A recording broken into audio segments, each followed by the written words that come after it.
setelah kejadian di tahun itu, Alek ini nggak tahu lah, tanpa alasan aja gitu, pensi dia, berhenti dia ngelakuin kayak gitu tadi tuh nggak dilakuin lagi sama dia.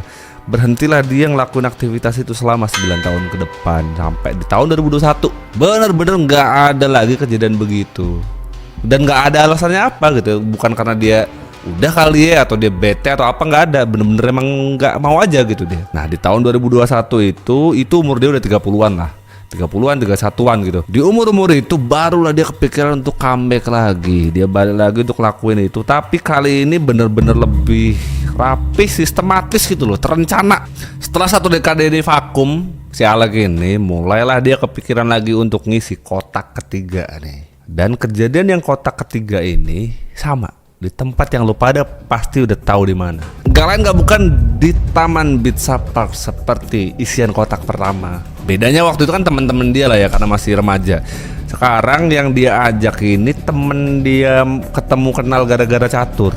Kayak yang gue bilang di awal tadi, sejak kecil kan dia senang nontonin orang catur, kadang main juga sama yang lebih tua. Ini sama nih, yang diajak sama dia kali ini orang sudah tua gitu, namanya Yev. Diajak lah sama si Alek ini, udahlah yuk main catur aja kita pak. Diajak main catur tapi di taman itu gitu. Tapi sama si Alek ini diajaklah ke tempat yang gue bilang tadi, yang dari taman tuh makin masuk makin sepi. Di tempat sepi itu alasan dia sederhana, kayak udah kita biar gak ada yang ganggu, mainnya di sono aja lah. Kalau di depan sini kan banyak orang lari, jogging segala macem, gak fokus. Makanya diajak lah masuk ke situ. Udah masuk nyampe ke sana tuh main lah mereka, main catur berdua gitu ya.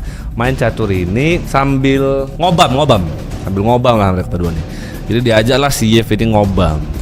Sampai bener-bener udah gak sadar gitu lah, udah tinggi banget lah. Setelah itu si Yev ini sama si Alek itu diajak lah jalan dalam kondisi yang sempoyangan gitu, diajaklah jalan ke salah satu tempat di taman itu. Orang-orang sana nyebutnya sebagai kuburan anjing. Pas sampai lah di tempat itu yang tempat sepi banget ini, yang dilakuin dia ini sama kayak nyawa pertama. Emang dari awal tuh dia disiapin gitu di belakang. Diambil sama dia, dihantam dari belakang.